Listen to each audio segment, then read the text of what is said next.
नमस्कार, स्वागत है आप सभी का YouTube चैनल पर। तो आई होप कि आप लोगों की तैयारी अच्छे से चल रही होगी शिक्षक बनने की तरफ। तो देखिए फ्रेंड्स, आज हम लोग हिस्ट्री के 10 साल से जो पूछे गए हैं प्रश्न, देखिए 1998 से लेकर के 2015-16 में जितने भी प्रकार के प्रश्न बिहार के इतिहास से पूछे गए हैं उन सभी प्रश्नों को देखेंगे। कम से कम 100+ प्रश्न होंगे और यकीन मानिए अगर आप ये पूरी वीडियो देख लेते हैं तो इतिहास से आपका एक भी प्रश्न नहीं छूटेगा। तो चलिए देरी किस बात की है, अगर आप लोग नए हो तो चैनल को सब्सक्राइब कर ही देंगे, वीडियो को लाइक कर दीजिएगा, मेहनत लगता है यार, मोटिवेशन के लिए ही कर दीजिएगा। बढ़ते हैं हम लोग पहले प्रश्न की तरफ। और पहला प्रश्न है हमारा, मूल रूप से बिहार शब्द का अर्थ क्या होता है? तो ये सभी को पता है कि बौद्ध मठ। मूल रूप से बिहार का अर्थ क्या होता है? बौद्ध मठ। दूसरा है हमारा, प्रथम मगध साम्राज्य का उत्कर्ष किस शताब्दी में हुआ था? तो ये पता होगा कि जो मगध साम्राज्य का उत्कर्ष है वो किस शताब्दी में हुआ था? 6ठी ईसा पूर्व 6ठी शताब्दी में हुआ था मगध का उत्कर्ष। ठीक है, तो इसका आंसर क्या हो गया? बी हो गया। पहले प्राचीन भारत में जो बिहार है उसको मगध के नाम से ही जाना जाता था। अगला प्रश्न हमारा, ईसा पूर्व 6ठी सदी में विश्व की प्रथम गणतंत्रात्मक व्यवस्था कहाँ थी? विश्व की जो प्रथम गणतंत्रात्मक व्यवस्था थी वो कहाँ थी? तो वो थी वैशाली में। कहाँ थी? वैशाली।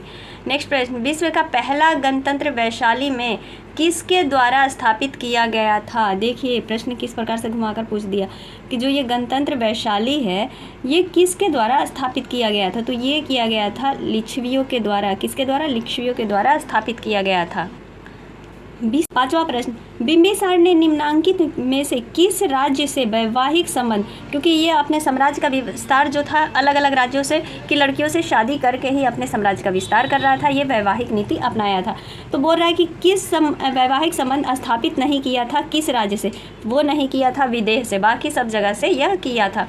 राजकुमारी चलना कौन थी? तो राजकुमारी चलना वज्जी लिच्छवी की राजकुमारी थी। कौन थी? वज्जी लिच्छवी की राजकुमारी थी।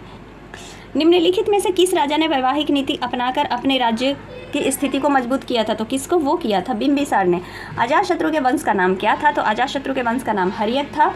अजातशत्रु ने अवंती के हमले से बचने के लिए किलाबंदी की थी। उसने वह किला कहाँ बनवाया था? किलाबंदी की थी, वह किला कहाँ बनवाया था? तो वो बनवाया था राजगृह में, पाटलिपुत्रा, वैशाली, या फिर वो बनवाया था अंग में।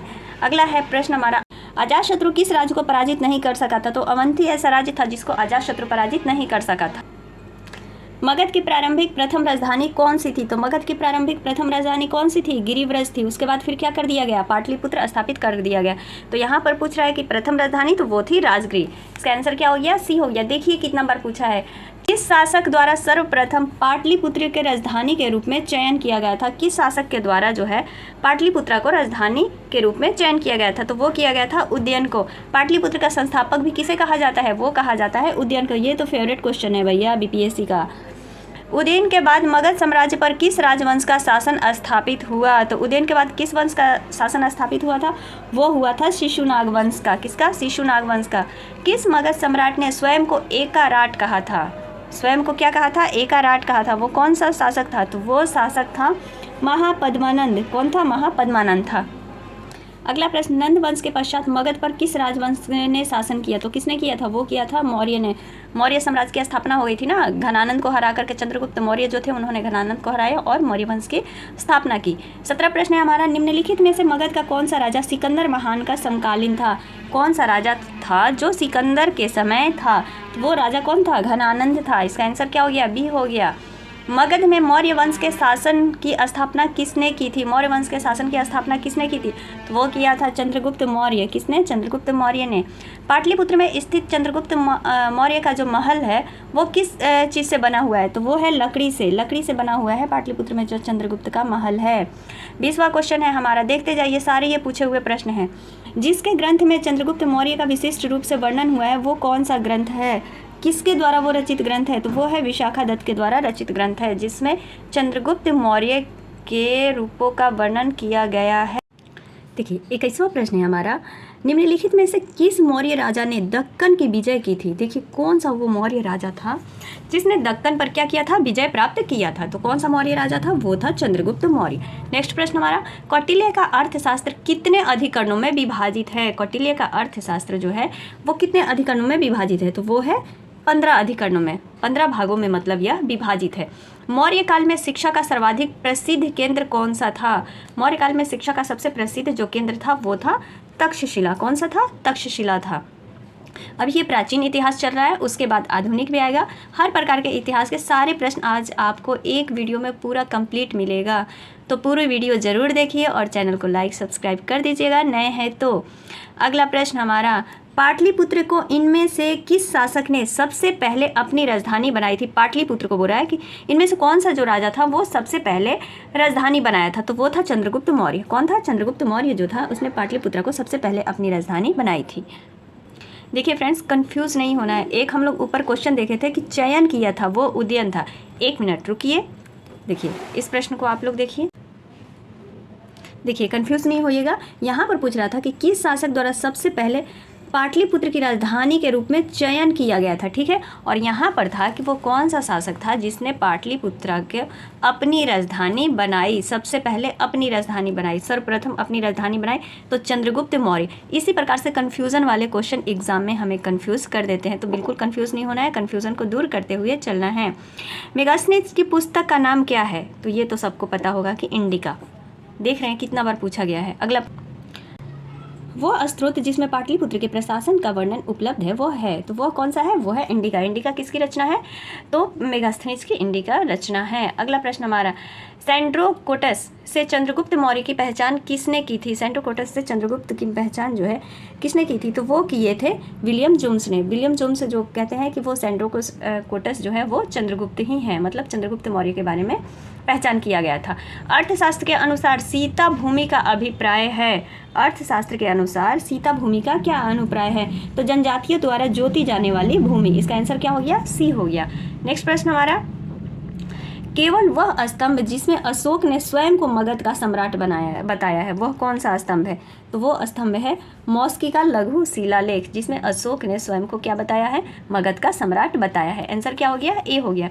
अशोक के शिलालेखों में प्रयुक्त भाषा है। अशोक के शिलालेखों में कौन सी भाषा प्रयुक्त की गई है? तो वो की गई है पाली भाषा।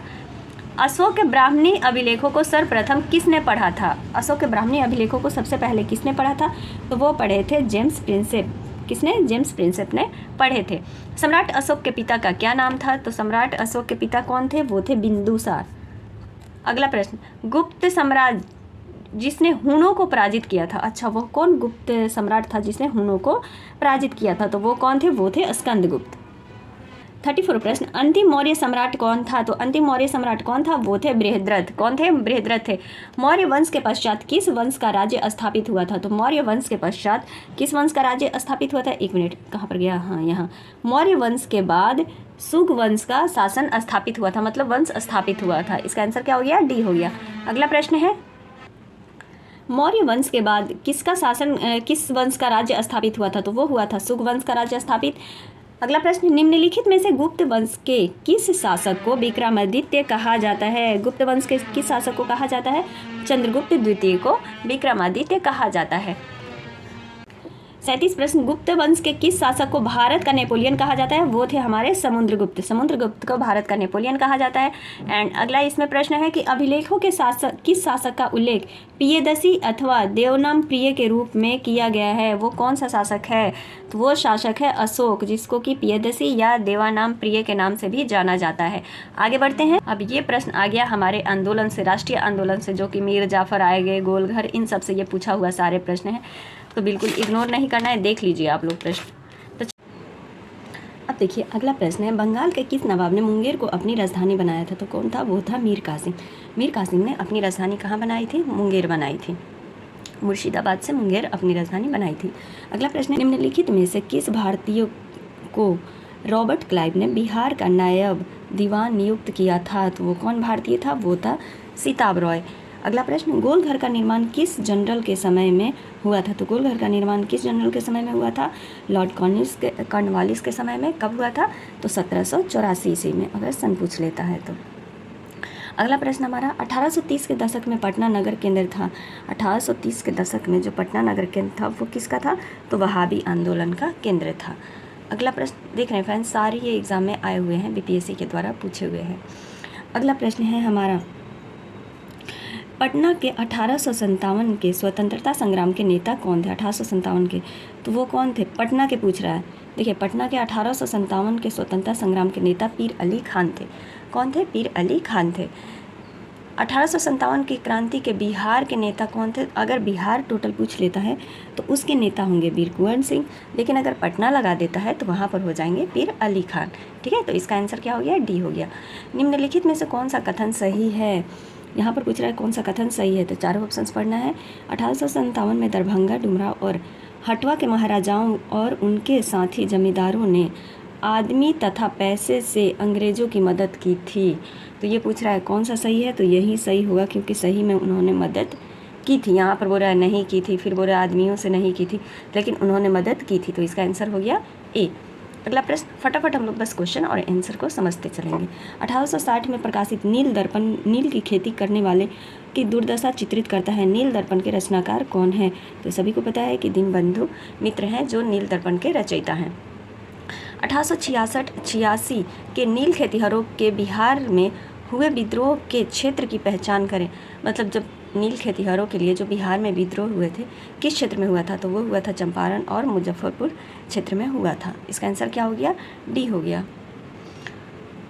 मुजफ्फरपुर में किंग्स फोर्ट की हत्या का प्रयास कब किया गया था? तो मुजफ्फरपुर में किंग्स फोर्ट हत्या का प्रयास किया गया था 1908 ईस्वी में। बिहार में परमानेंट सेटलमेंट लागू करने का कारण क्या था? तो बिहार में परमानेंट सेटलमेंट लागू करने का कारण था जमींदारी प्रथा का निर्मूलन। क्या था? जमींदारी प्रथा का निर्मूलन था। अगला प्रश्न है, बिहार में अलग प्रांत के लिए आंदोलन जिसके परिणाम स्वरूप वर्ष 1911 में बिहार एवं उड़ीसा के नए प्रांत का निर्माण हुआ, डैश का नेतृत्व किसने किया था? मतलब जो बिहार में अलग प्रांत के लिए आंदोलन हुए थे उसका नेतृत्व किसने किया था? तो वो सीधे सीधे सच्चिदानंद सिन्हा ने किए थे।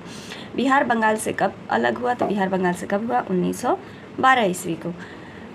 अगला प्रश्न है, देवबंद के उस विद्वान का नाम बताइए जिन्होंने स्वतंत्रता आंदोलन में महत्वपूर्ण भूमिका निभाई थी। देवबंद के पूछ रहा है कि वो कौन से महान विद्वान थे? तो वो थे अबुल कलाम आज़ाद। आंसर क्या हो गया? ए हो गया। बिहार में महात्मा गांधी के पूर्व सापेक्ष राष्ट्रीय सक्रियता की अनुपस्थिति इसके अभाव में देखी जा सकती है। अच्छा, बिहार में पूछ रहा है कि महात्मा गांधी के पूर्व मतलब पहले किसके सापेक्ष में जो राष्ट्रीय सक्रियता थी, किसके अनुपस्थिति के कारण इसका अभाव देखा जा सकता है? तो एकीकृत समुदाय के कारण। किसके कारण? एकीकृत समुदाय के कारण। किस क्षेत्र में राहुल संस्कृत्यानंद 1920 के असहयोग आंदोलन में सक्रिय थे? 1920 के आंदोलन में तो छपरा के आंदोलन में सक्रिय थे। चंपारण नील आंदोलन के राष्ट्रीय नेता कौन थे? तो वो थे महात्मा गांधी। 1920-22 के असहयोग आंदोलन के दौरान बिहार में प्रचलित मान्यताओं में से एक यह थी कि उनकी जीत होगी, क्योंकि गांधी मतलब बिहार में जो 1920 में असहयोग आंदोलन हुआ था तो उसके दौरान बिहार में क्या प्रचलित थी, क्या मान्यता थी कि गांधी जी अंग्रेज़ों को हराने का तरीका पता है। मतलब ये मान्यता था, बिहार के लोगों में ये मान्यता भ्रम था कि गांधी जी को क्या पता है कि वो अंग्रेज़ों को हरा देंगे। ठीक है, उनको तरीका यानी पता है। इसका आंसर क्या हो गया? सी हो गया। हजारीबाग में बिहारी स्टूडेंट कॉन्फ्रेंस का 16वां अधिवेशन हुआ था, कब हुआ था? हजारीबाग में बिहार स्टूडेंट कॉन्फ्रेंस का 16वां अधिवेशन 1921 ईस्वी में हुआ था। 1922 में गया के इंडियन नेशनल कांग्रेस के अधिवेशन के अध्यक्ष कौन थे? गया पूछ रहा है, तो वो कौन थे? वो थे चित्तरंजन दास। पहला अधिवेशन कहाँ हुआ था बिहार में? तो 1912 में हुआ था। कहाँ? पटना के बांकीपुर में। अगला प्रश्न, गांधी जी ने भारत में पहली बार सत्याग्रह आंदोलन बिहार में कहाँ किया था? तो चंपारण में किए थे 1917 ईस्वी में। अगला प्रश्न, चंपारण आंदोलन से कौन संबंधित नहीं था? ये तो थे डॉक्टर राजेंद्र प्रसाद, अनुग्रह नारायण सिंह, जेबी कृपलानी, जयप्रकाश नारायण संबंधित नहीं थे। किससे? चंपारण आंदोलन से। अगला प्रश्न, गांधी जी का सत्याग्रह किससे जुड़ा था? गांधी जी का चंपारण सत्याग्रह किससे जुड़ा था? वो तिनकठिया प्रणाली से जुड़ा हुआ था। आंसर हो गया बी। आगे बढ़ते हैं मास्टर जी। किसने दुखी आत्मा दुखी हृदय जैसे छंदम नामों के तहत लिखकर चंपारण के किसानों की दुर्दशा पर प्रकाश डाला?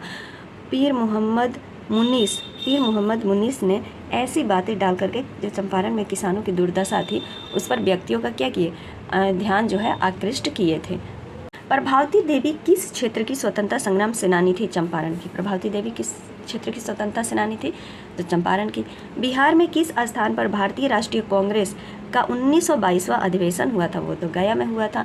इनमें से कौन बिहार का या के किसान नेता थे? कौन बिहार के किसान नेता थे? स्वामी विद्यानंद, स्वामी सहजानंद, सरदार वल्लभ भाई पटेल। तो ये थे स्वामी सहजानंद जो थे बिहार के किसान नेता थे? इसका आंसर क्या हो गया? दूसरा हो गया। अच्छा यहाँ पर है तो इसका आंसर केवल 2 हो गया।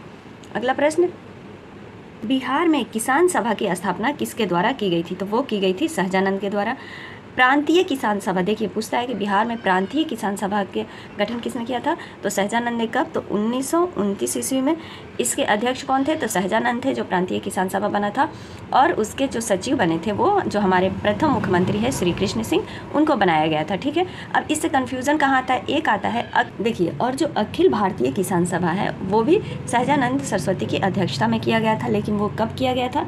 तो वो किया गया था 1936 ईस्वी में। कहाँ? लखनऊ में किया गया था। ठीक है, वो किया गया था लखनऊ में। तो 2 पॉइंट यहाँ से याद रखना है कि प्रांतीय किसान सभा का गठन कब किया गया था? 1929 ईस्वी में, जो कि बिहार में किया गया था। पूछेगा ना कि बिहार में किसान सभा की स्थापना किसके द्वारा की गई? तो सहजानंद के द्वारा ही। लेकिन अगर लखनऊ में पूछ लेता है कि अखिल भारतीय किसान सभा का गठन कहाँ किया गया था, तो लखनऊ में 1936 ईस्वी में किया गया था। अगर डेट देता है तो ये याद रखना है। आगे बढ़ते हैं हम लोग। बिहार के उस क्रांतिकारी का नाम बताइए जिसने सितंबर 1928 में हिंदुस्तान सोशलिस्ट रिपब्लिक आर्मी की बैठक में भाग लिया था। वो कौन थे? तो वो थे फणींद्रनाथ घोष। फणींद्रनाथ घोष जो थे हिंदुस्तान सोशलिस्ट रिपब्लिक आर्मी की बैठक में भाग लिए थे। कब? 1928 ईस्वी में। अगला प्रश्न, बिहार प्रांतीय, देखिए अभी बताई थी ना, बिहार प्रांतीय किसान सभा का गठन कब किया गया था? कन्फ्यूज़न, मार्च 1929 में। जब हमें याद है कि 1929 में किया गया है तो क्या घबराना, मार्च 1929 में बिहार प्रांतीय किसान सभा का गठन किया गया था। अगला प्रश्न है, सन 1930 में कांग्रेस का सविनय अवज्ञा आंदोलन इतना सफल हुआ कि निम्नलिखित शहरों में से एक अंग्रेजी राज के चिन्ह कई महीनों तक गायब हो गए थे। कहाँ पर? तो वो बरही में। बरही में मतलब सविनय अवज्ञा आंदोलन इतना सफल हुआ कि वहाँ से अंग्रेज चिन्ह क्या हो गए थे? गायब हो गए थे, महीनों तक गायब हो गए थे। अगला प्रश्न, बेगूसराय में चौकीदारी कर के विरुद्ध आंदोलन एक हिस्सा था। किसका हिस्सा था? तो सविनय अवज्ञा आंदोलन का एक हिस्सा था। चौकीदारी कर, याद रखिए बिहार में यह हुआ था, बिहार से संबंधित है। बेगूसराय में चौकीदारी कर के विरुद्ध आंदोलन किसका हिस्सा था? तो सविनय अवज्ञा आंदोलन का हिस्सा था। बिहार कांग्रेस सोशलिस्ट पार्टी का गठन कब किया गया? 1931 में। बिहार कांग्रेस सोशलिस्ट पार्टी का गठन 1931 ईस्वी में किया गया था। अब आप प्रश्न एक भी छोड़कर दिखाइए। बिहार सोशलिस्ट पार्टी के संस्थापक कौन थे? तो वो थे जयप्रकाश नारायण। कांग्रेस सोशलिस्ट पार्टी की पहली बैठक पटना में हुई थी। कब हुई थी? तो वो हुई थी 1934 ईस्वी में। मुंगेर का बढ़ैया ताल विरोध का उद्देश्य क्या था? बढ़ैया ताल से बहुत प्रश्न पूछता है कि इसका प्रमुख जो मेन उद्देश्य था वो क्या था? तो बढ़ैया ताल का मुख्य उद्देश्य क्या था? बकाशत भूमि की वापसी की मांग। इसका आंसर क्या हो गया? ए हो गया। बिहार और उड़ीसा का विभाजन कब हुआ था? तो 1936 ईस्वी में। गौ रक्षा के मुद्दे पर बिहार के शाहाबाद, गया एवं पटना जिलों में भावनात्मक हिंदू मुस्लिम दंगे हुए। कब हुए थे? गौ रक्षा को लेकर के ये दंगे, हिंदू मुस्लिम में लेकर के दंगे कब हुए थे? तो वो हुआ था फ्रेंड्स 1939 ईस्वी में। कब? 1939 ईस्वी में। अगला प्रश्न, बलदेव सहाय ने महाधिवक्ता के पद से त्यागपत्र कब दिया? बलदेव सहाय महाधिवक्ता के पद से त्यागपत्र उन्होंने अपना कब दिया था? तो दिए थे 1942 में। अगला प्रश्न है, भारत छोड़ो आंदोलन से उत्पन्न दंगे किस क्षेत्र में सबसे अधिक व्यापक रहे? अच्छा, बिहार, बंगाल, गुजरात या फिर संयुक्त प्रांत? तो किस क्षेत्र में सबसे अधिक थे? तो वो था संयुक्त प्रांत और था बिहार। इसका आंसर क्या हो जाएगा? डी हो जाएगा, A1/4, यानी बिहार और संयुक्त प्रांत में सबसे अधिक था। 41 क्वेश्चन है हमारा कि महात्मा गांधी और उनके सहयोगी की 1942 में हुई धरपकड़ से बिहार में बहुत दंगे हुए थे। ठीक है, इसमें रेल सेवा पूर्ण रूप से क्या हो गई थी? ठप हो गई थी। अब उससे जो सबसे अधिक प्रभावित जिला था बिहार का वो कौन सा था? तो सबसे अधिक जो प्रभावित जिला था फ्रेंड्स वो था पटना। कौन था? तो पटना जिला था। इसका आंसर क्या हो गया? सी हो गया। अगला प्रश्न, 1942 के आंदोलन में डॉक्टर राजेंद्र प्रसाद को किस जेल में कैद रखा गया था? तो वो रखा गया था बांकीपुर जेल में। किसमें? बांकीपुर जेल में। नेक्स्ट प्रश्न हमारा, स्वतंत्रता पूर्व में बिहार में समाजवादी पार्टी विचारधारा के प्रसार का श्रेय जाता है। स्वतंत्रता पूर्व बिहार में समाजवादी विचारधारा का जो श्रेय है, जो प्रसार का श्रेय है वो किसको जाता है? तो वो जाता है कांग्रेसी कार्यकर्ताओं की, क्रांतिकारियों को। किसको? कांग्रेस के जो क्रांतिकारी कार्यकर्ता थे उनको जाता है। बिहार के प्रमुख समाचार पत्र बिहारी के संपादक कौन थे? प्रथम जो है बिहार से उसको तो याद करना ही करना है। तो बिहार के प्रथम समाचार पत्र बिहारी के संपादक कौन थे? तो वो थे हमारे बाबू महेश्वर प्रसाद। कौन थे? बाबू महेश्वर प्रसाद थे। स्वतंत्रता पूर्व बिहार में बड़े जमींदारों की राजनीतिक शक्ति बचाने का माध्यम था? राजनीतिक शक्ति बचाने का क्या माध्यम था? तो वो माध्यम था आर्थिक स्थिति को। क्या माध्यम था? आर्थिक स्थिति। अगला प्रश्न, अच्छी लगे तो वीडियो को लाइक ज़रूर कर दीजिए। 40 प्रश्न है, किसके प्रयत्नों से बिहार प्रांतीय कांग्रेस का दूसरा अधिवेशन हुआ था? किसके प्रयत्नों से दूसरा अधिवेशन हुआ था? तो वो हुआ था दीप नारायण सिंह के प्रयासों से। किसके प्रयासों से? दीप नारायण सिंह के प्रयासों से। भारतीय राष्ट्रीय कांग्रेस का 28वां अधिवेशन किस स्थान पर हुआ था? तो देखिए, ये 28वां अधिवेशन जो हुआ था कहाँ हुआ था? वो हुआ था बिहार में ही, बांकीपुर में, पटना में। निम्नलिखित में से बिहार के कौन से जिले के कुछ इलाके पश्चिम बंगाल को दे दिए गए थे? अच्छा, कौन से इलाके थे जो कि पश्चिम बंगाल को दे दिए गए थे? तो वो इलाका था पूर्णिया और मानभून। पूर्णिया और मानभून के कुछ इलाके पश्चिम बंगाल को दे दिए गए थे। एंड लास्ट प्रश्न इसमें है कि झारखंड बिहार से कब अलग हुआ? तो वो हुआ था 15 नवंबर 2000 को। आगे बढ़ते हैं। इंडिका के लेखक कौन है? तो इंडिका के लेखक कौन है? वो है मेगास्थनीज।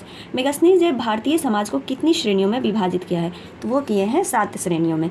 मेगास्थनीज का पाटलिपुत्र में आगमन कब हुआ था? तो वो हुआ था 315 ईस्वी पूर्व में। 315 ईसा पूर्व पाटलिपुत्र में आगमन हुआ था। चंद्रगुप्त मौर्य के दरबार में मेगास्थनीज को भेजने वाला शासक कौन था? तो वो था शेल्यूकस। कौन था? शेल्यूकस था। अच्छा प्रश्न, मौर्यकालीन पाटलिपुत्र नगर प्रशासन के संबंध में जानकारी का प्रमुख साधन है। जानकारी का प्रमुख साधन कहाँ से है? तो वो है इंडिका से मिलता है। यूनानी दूत डिमोलिक्स का आगमन मगध के किस शासक के दरबार में हुआ था? तो वो हुआ था बिंदुसार के दरबार में। ठीक है, इसका आंसर क्या हो गया? बी हो गया। नेक्स्ट प्रश्न हमारा, अरे आपको नहीं दिखाई दे रहा है, देखिए पूछा गया है, फहियान किस राजा के शासनकाल में भारत आया था? तो आया था चंद्रगुप्त द्वितीय के शासनकाल में। 8वां प्रश्न है, चीनी यात्री ह्वेनसांग किस विश्वविद्यालय में अध्ययन किया था? तो किसमें किया था? वो किया था नालंदा में। किसके शासनकाल में आया था? तो हर्षवर्धन के शासनकाल में आया था। ठीक है, अगला प्रश्न, निम्नलिखित में से किसने नालंदा विश्वविद्यालय में अध्ययन किया था? अच्छा, नालंदा विश्वविद्यालय में तो ह्वेनसांग ने। नालंदा विश्वविद्यालय की यात्रा करने वाला दूसरा सर्वाधिक महत्वपूर्ण चीनी यात्री कौन था? सबसे अधिक जो विश्वविद्यालय की यात्रा की थी, नालंदा विश्वविद्यालय की, वो चीनी यात्री कौन था? कौन सा क्वेश्चन था? अच्छा, तो वो था इति सिंह। 11 प्रश्न है, नालंदा विश्वविद्यालय की स्थापना कब हुई थी? तो नालंदा विश्वविद्यालय की स्थापना जो हुई थी वो हुई थी 5वीं शताब्दी में। कब हुई थी? 5वीं शताब्दी में हुई थी। नालंदा विश्वविद्यालय की स्थापना का युग है, यहाँ पर भी वहीं पूछा, यहाँ पर भी वहीं पूछा, लेकिन यहाँ पर पूछ रहा है कि किस युग में हुआ था, किस शासनकाल के युग में हुआ था। तो इसका आंसर जो हो जाएगा वो हो जाएगा गुप्त की गुप्त शासनकाल के युग में हुआ था नालंदा विश्वविद्यालय की स्थापना। अगला प्रश्न है, नालंदा विश्वविद्यालय किस लिए प्रसिद्ध था? तो नालंदा विश्वविद्यालय किस लिए प्रसिद्ध था? वो था बौद्ध धर्म दर्शन के लिए प्रसिद्ध था। नालंदा विश्वविद्यालय के विनाश के कारण थे, नालंदा विश्वविद्यालय के विनाश के क्या कारण थे? मुसलमान। अगला प्रश्न, विक्रमशिला शिक्षा के केंद्र के संस्थापक कौन थे? तो वो थे धर्मपाल। विक्रमशिला विश्वविद्यालय की स्थापना कब हुई थी? तो विक्रमशिला विश्वविद्यालय की स्थापना हुई थी 8वीं शताब्दी में। विक्रमशिला विश्वविद्यालय में किस विषय की पढ़ाई विशेष रूप से होती थी? तो वो होती थी तंत्र विज्ञान की विक्रमशिला विश्वविद्यालय में पढ़ाई होती थी। आगे बढ़, विक्रमशिला कहाँ स्थित है? तो भागलपुर जिले के कहलगांव के निकट स्थित है। कहाँ स्थित है? भागलपुर जिले में। किस आधुनिक शहर का पुराना नाम उदंतपुरी था? तो वो तो पता है, बिहार शरीफ का। मध्यकालीन भारत में आने वाले ईरानी यात्रियों में कौन एक धर्माचार्य थे? तो वो थे मुल्ला बहबहानी। कौन थे? मुल्ला बहबहानी जो थे वो एक धर्माचार्य थे। बिहार आने वाला पहला अंग्रेज यात्री कौन था? तो रॉल्फ फिच था। कौन था? रॉल्फ फिच था। आगे बढ़ते हैं, आज आपका पूरा इतिहास खलास होगा जो एग्जाम में पूछे गए हैं। अगला प्रश्न है, किस विद्वान को अपने साथ पुरुषपुर ले जाने के लिए कनिष्क ने पहली शताब्दी में पाटलिपुत्र पर आक्रमण किया था? अच्छा, किस व्यक्ति को ले जाने के लिए? तो वो अश्वघोष को ले जाने के लिए। अगला प्रश्न, सन 514 में हुन शासक मिहिरकुल ने किसके शासनकाल में मगध पर आक्रमण किया था? वो किया था नरसिंह गुप्त बालादित्य के शासनकाल में। किसके शासनकाल में? तो नरसिंह गुप्त बालादित्य के शासनकाल में किया था। 1539 में शेर शाह और हुमायूं के बीच निम्नलिखित में किस स्थान पर युद्ध हुआ था? तो वो हुआ था चौसा में। कहाँ हुआ था? चौसा का युद्ध हुआ था ना, तो चौसा में हुआ था। 1573 में अफगान जागीरदार दाऊद खां और किसके बीच युद्ध छिड़ा था, जो पटना के आसपास के क्षेत्रों में करीब 1 वर्ष तक चला था? बाप रे, 1573 में हुआ था यार, जो 1 वर्ष चला था। किसके किसके बीच हुआ था? तो वो हुआ था अकबर के बीच, दाऊद खां और अकबर के बीच हुआ था। अगला प्रश्न है, बिहार का मुगल साम्राज्य के प्रांत के रूप में गठन हुआ। बिहार का मुगल साम्राज्य के प्रांत के रूप में कब गठन हुआ था?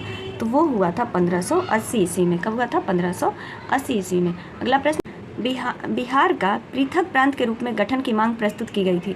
बिहार को मतलब अलग प्रांत के रूप में गठन के लिए कब मांग प्रस्तुत की गई थी? तो वो की गई थी 1911 ईस्वी में। ठीक है, इसका आंसर क्या हो गया? सी हो गया। बिहार में नमक सत्याग्रह कब प्रारंभ हुआ था? तो नमक सत्याग्रह प्रारंभ हुआ था 6 फरवरी 1929 में। ठीक है, इसका आंसर क्या हो गया? बी हो गया। विश्व में गांधी जी की सबसे ऊंची प्रतिमा जो गांधी मैदान पटना में स्थापित हुई है की ऊंचाई कितनी है? तो वो है फ्रेंड्स कितनी? 74 फीट है। पटना में जो गांधी जी की प्रतिमा है वो 74 फीट है। तो आई होप आप लोगों को ये आज का जो क्वेश्चन था पसंद आया होगा। तो उम्मीद है कि आज की ये वीडियो बहुत पसंद आई होगी। आई होप आपको इससे एग्जाम में बहुत मदद मिलेगा। मिलते हैं अगले वीडियो में नए टॉपिक के साथ। तब तक के लिए आप सभी का दिल से धन्यवाद।